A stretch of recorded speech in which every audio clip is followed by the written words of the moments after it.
අයිබෝන් කියනවල් හැම කෙනෙක්ටම ගොඩක් ආදරෙන් පිළිගන්නවා අපේ YouTube නාලිකාවට. ඉතින් පහුගිය දවස්වල අපි ඔයාලත් එක්ක කතා කරන්නේ ටෙලිනාට්‍ය ශාස්ත්‍රයේ ඇති වෙලා තියෙන යම් ගැටුම්කාරී තත්ත්වයන් පිළිබඳව. ඒ වගේම අපි ඔයාලට පොරොන්දු වුණා මේ සතිය අපි ඔයාලත් එක්ක කතා කරනවා කියලා නීතිමය වශයෙන් කලාකරුවන් හෝ කලාකාරිනියන් සාධාරණයක් ඉටු කරගත්ත ආකාරය සම්බන්ධව. ඉතින් අපි පෞගිය සතිය කතා කරා ටෙලිනාට්‍ය තුළ නළු නිලියන් තමන්ගේ නිර්මාණ හැරයාම සහ ඒ නිසා අධ්‍යක්ෂකවරු නිෂ්පාදකවරුන් අපහසුතාවයට පත්වීම සහ නළු නිලියන්ට අපහාස කිරීම සම්බන්ධව පවතින නීතිමය පසුබිම් පිළිබඳව අපි කතා බහ කරා. ඉතින් අපි අද කතා කරනවා ඒ විදිහට කලාකරුවන්ට හෝ වෙන යම් පුද්ගලයින්ට අපහාසයක් සිද්ධ වුණොත් ඔවුන් කොහොමද නීතියේ පිහිට ලබා ගන්නේ කියලා. ඉතින් ඔවුන්ට ලැබුණු නීතිමය පිහිට කුමක්ද කියන දේ සම්බන්ධව අපි කතා කරනවා. උදාහරණ සහිතව මේ දේවල් කතා කළොත් ඔයාලට හැකියාවක් තියෙනවා අවබෝධ කරගන්න කොහොමද සමාජ මාධ්‍ය වේදිකාවල අපි හැසිරෙන්නේ කියන එක පිළිබඳව අවබෝධයක් ලබා ගන්න. හරි. අපි කතා කරේ මෙගා ටෙලිනාට්‍ය රැල්ලත් එක්කලා නළු නිලියන් නිර්මාණ අතරමඟ දාලා යන එක සම්බන්ධවනේ. ඉතින් මේක සාමාන්‍ය කාරණයක් බවට පත් වෙලා තියෙනවා වර්තමානයේදී. මෙගා ටෙලිනාට්‍ය ඉතිහාසය දිහා බලනකොට අපි දකිනවා ඉන්දියාව විතරක් නෙවෙයි අනෙකුත් රටවල් වල පවා අතරමඟදී නළු නිලියන් මාරුවීම සාමාන්‍ය දෙයක් බවට පත් වෙලා තියෙනවා. ඉතින් ලංකාවට මේක මේ රැල්ල ලංකාවට එනකොට ලංකාවෙත් මේ දේවල් ඒ විදිහටම සිද්ධ වුණා. ඔයාලට අපි කලිනුත් මතක් කරා සිරස ටීවී නාලිකාවේ විකාශනය වුණු දාමිනී ටෙලිනාට්‍යයේ මුලින්ම දාමිනී විදිහට රංගනයෙන් දායක වුණේ යශෝදා විමලධර්ම. නමුත් ඇයගේ ඉවත් වීමත් එක්කලා දෙවන අදියරේදී සංගීතා වීරරත්න දාමිනී විදිහට ප්‍රධාන චරිතයෙන් එකතු වෙනවා. ඒ වගේම සිරස ටීවී නාලිකාවේම විකාශනය වූ කාව්‍ය ටෙලිනාට්‍යයේ කාව්‍ය විදිහට ප්‍රධාන චරිතය රංගපෑවේ ඕෂධි හේවා මත්තුම කොටස් 210ක් පමණ යනකොට ඇය නාට්‍යයෙන් ඉවත් වෙනවා. පෞද්ගලික කාරණාවක් මත එහිදී ඒ සඳහා රිප්ලේස්මන්ට් එකක් කරනවා දර්ශනී නිවංකා කියන නවක නිලිය. ඒ වගේම ස්වර්ණවාහිනියේ ගෞතමී නාට්‍යයේ ගෞතමී විදියට මුලින්ම රංගනයෙන් දායක වුණේ පබෝදා සන්දීපනි. ඇගේ ඉවත් වීමත් එක්කලා ඇයට රිප්ලේස්මන්ට් එකක් අරගෙන එනවා නයනා කුමාරි. නයනා කුමාරි තමයි ගෞතමී විදියට ඊළඟට ඒ චරිතය ඉදිරියට අරගෙන ගියේ. මට මතක විදියට තවත් එක් අවස්ථාවකදී එක් මූර්ඛාංගනාවියක් කියන ටෙලිනාට්‍ය ප්‍රධාන චරිතය රංගපෑවේ සසන්ති ජයසේකර. නමුත් පසුකාලීනව ඇයගේ චරිතයටත් රිප්ලේස්මන්ට් එකක් ගෙනාවා මම හරි නම්. ඒ වගේම තමයි සුජාතා ටෙලිනාට්‍ය සිරස ටීවී නාලිකාවේ විකාශනය වුණා. මෙහි සුජාතාගේ වැඩිහිටි අවධිය මුලින්ම රංගපෑවේ නිහාරාගේ ඉවත්වීමත් එක්කලා මේ සඳහා නවක නිලියක් වන හේෂානික් කහඳවල සම්බන්ධ කරගත්තා. ඒ වගේම සිරස ටීවී නාලිකාවේ විකාශය වූ වසුදා ටෙලිනාට්‍යයේ වාසනා චරිතය රඟපාපු නිලිය උනේ මේදා ජයරත්න. මේදා ජයරත්නගේ ඉවත්වීමත් එක්කලා ප්‍රශානි පෙරේරා කියන නවක නිලිය ඒ චරිතයට සම්බන්ධ කරගත්තා. ඒ වගේම ඔයාලට මතක ඇති පහුගිය දවස්වල සිරස ටීවී නාලිකාවේ තවමත් විකාශනය වන මායාවී ටෙලිනාට්‍ය ප්‍රධාන චරිතය රඟපාපු දුෂේනී සිල්වා ප්‍රධාන නිලිය චරිතය නිවත්වීමත් එක්කලා ඇයට රිප්ලේස්මන්ට් එකක් ගේනවා එමාෂා සෙනවිරත්න. ඊට පස්සේ මෑත ඉතිහාසය තුළ ඔයාලා දැක්කා ස්වර්ණවාහිනියේ විකාශනය වූ හිරිපොද වැස්ස ටෙලිනාට්‍ය මේ ටෙලිනාට්‍ය තවමත් විකාශනය වෙනවා. එහි ප්‍රධාන චරිතය රංගපාපු මියෝනාද සිල්වා කියන රංගන ශිල්පීනියට වර්තමානයේ ආදේශකයක් ගෙනල්ලා තියෙනවා. ඇගේ ඉවත්වීමත් එක්කලා දේශානි කියන නවක නිලිය. ඉතින් මේ විදිහට අපිට ඉතිහාසයේ ඉඳලා මේ දක්වා වර්ගීකරණය කරන්න පුළුවන් සහ සඳහන් කරන්න පුළුවන් නළු නිලියන් කොහොමද තමන්ගේ නිර්මාණ අතරමඟ දාලා ගියේ කියලා. හැබැයි අතීතයේදී මේවාට ගොඩාක් කතාබහක් සමාජය තුළ ඇති වුණේ නැහැ. නමුත් වර්තමානයේදී ලොකු කතාබහක් නිර්මාණය වෙලා තියෙනවා සමාජයේ. මෙන්න මේ නළු නිලියන් අතරමඟදී ටෙලිනාට්‍ය හෝ කලා නිර්මාණ දාලා යන එක සම්බන්ධව.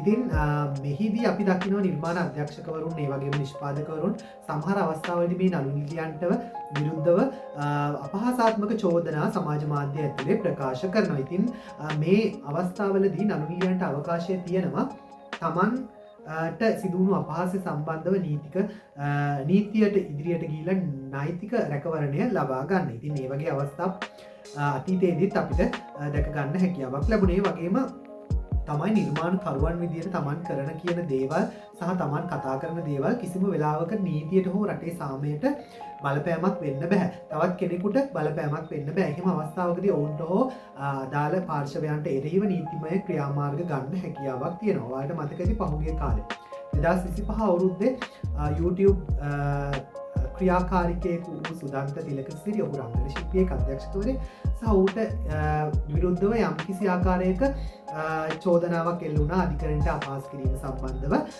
ඒ සම්බන්ධව නඩුවක් පවා ගොනු කරලා තිබ්බා. ඉතින් මෙන්න මේ විදියට දේවල් සිද්ධ වෙනකොට අපිට කියන්න පුළුවන් රංගන ශිල්පීන්ට නිවේදක නිවේදිකාවන්ට එවගේම නිර්මාණකරුවන්ට එරෙහිව නීතිය ක්‍රියාත්මක කරන්න හැකියාවක් තියෙනවා කියලා. ඒ වගේම එක අවස්ථාවකදී ඉරාජ් වීරරත්න පැමිණිල්ලක් කරලා තිබ්බ තමන්ට සහ තමන්ගේ පවුලේ අයට අපහාස කරලා තිබුණා කියලා සෝෂල් මීඩියා එකේදී එවිඩන්ස් එක්ක. එතකොට ඔහුටත් නීතිය තුලින් සාධාරණයක් ඉෂ්ට වෙලා තියෙනවා ඒ විදිහට පැමිණිලි කිරීම සම්බන්ධයෙන්.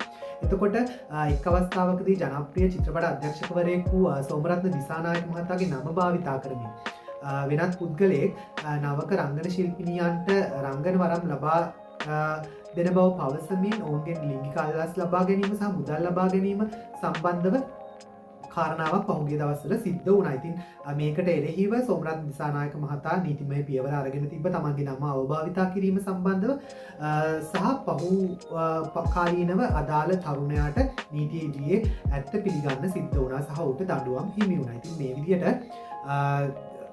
තමන්ට අපහාසයක් සිද්ධ වෙනවා නම් ඒ වගේම නළුනිලියන් විදියට තමන් ගෞරවයට හානියක් සිද්ධ වෙනවා නම් ඕනම අවස්ථාවකදී නීතිමය පියවර ගන්න හැකියාවක් තියෙනවා. ඒ වගේම නීතිය ඔවුන්ව ආරක්ෂා කරන්නත් බැඳී සිටිනවා. ඒක නිසා කිසිම අවස්ථාවකදී තමන්ට හානියක් සිද්ධ වෙනවා නම් කලා නිර්මාණයක් ඇතුලේ හෝ වෙන යම් පුද්ගලයෙක්ගෙන් හැඟීම් වලට වහල් වෙලා අපි කියන්නේ අර සංවේදීව තීන්දුව తీරන ගන්න යන්න එපා.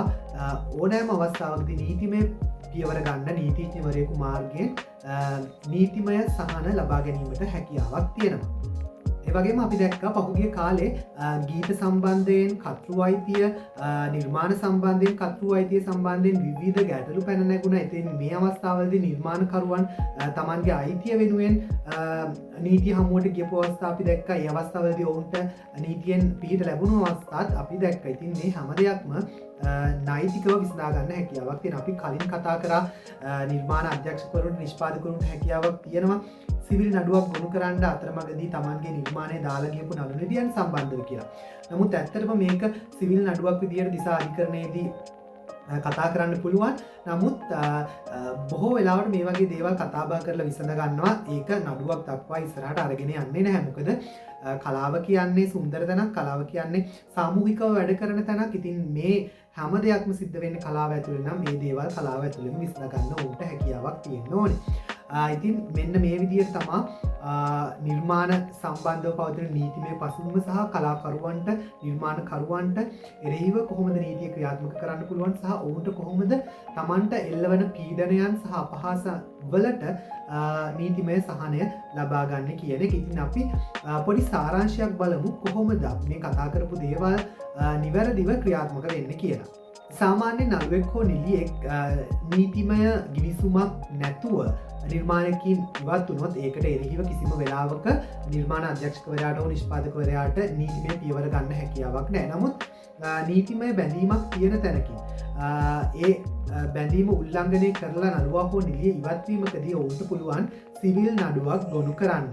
ඒ වගේම සමාජ මාධ්‍ය තුලින් යම් කිසි අයෙක් අපහාස කරනවා නම් කලාකරුවෙක්ට ඔවුන්ට හැකියාවක් තියෙනවා සිවිල් නඩුවක් ගොනු කරන්න දිසා අධිකරණයේ. ඒ වගේම සමාජ මාධ්‍ය තුළ අපහාස කරනවා නම් ඒකටත් ඔන්ලයින් සේෆ්ටි ඇක්ට් එක යටතේ ඔවුන්ට ක්‍රියාත්මක වෙන්න හැකියාවක් ලැබෙනවා. ඒ වගේම යම්කිසි නිර්මාණකරුවෙක්ට තමන්ගේ නම අවභාවිතා කරනවා නම් තමන්ගේ නිර්මාණයක් අවභාවිතා කරනවා නම් මේකට එරෙහිව නාම වංචා සම්බන්ධව නඩුවක් ඉදිරිපත් කරන්න පුළුවන්. ඒ වගේම වන්දි ඉල්ලලා නඩුවක් දාන්නත් හැකියාවක් තියෙනවා. ඉතින් මේ ගැන කතා කරනකොට පහුගිය කාලෙත් ඔයාලට මේ වගේ දේවල් වැඩි වශයෙන් දකින්න හැකියාවක් ලැබුණා. එක්තරා ජනප්‍රිය පොතක් සම්බන්ධව යම්කිසි පාඨකයෙක් සමාජ මාධ්‍ය තුල දාපු පෝස්ට් එකකට කලාකාරිනියක් දක්වපු අර්ථකථනයක් හේතු කොටගෙන ඊට එරෙහිව අදාළ පුද්ගලයා නඩුමගට බැහැලා තිබුණ. එතකොට එතෙන්දි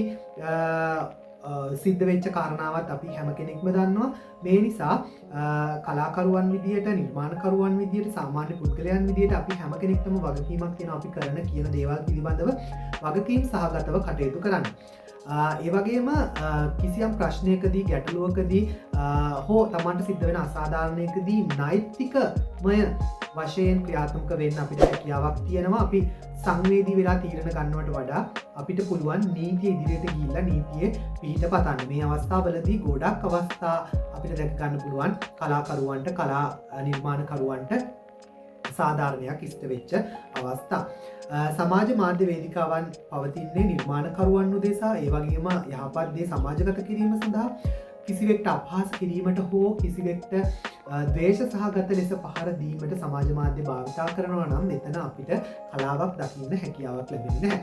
ඉතින් මේ හැමදේම එක්කලා බලමු ඉදිරියට අපේ නිර්මාණ ශාස්ත්‍රය ගොඩක් ලස්සනට ක්‍රියාත්මක වෙන ආකාරය. ඉතින් ඒක අපි බලාපොරොත්තු වෙනවා වගේම හැම කෙනෙක්ටම වගකීමක් තියෙනවා ඒ වෙනුවෙන් කැපවීමෙන් වැඩ කරන්න. ඉතින් අදට අප ඔයාලගේ ගෙදරින් ගිහිල්ලා එන්නම් මේ වගේ තවත් ගොඩක් දේවල් පිළිබඳව ඔයාලත් එක්ක කතා කරන්න ආයෙමත් අපි ඔයාලගේ ගෙදරට එන්නම්. එතකම් ඔයාලා හැම කෙනෙක්ටම සුබ දවසක්.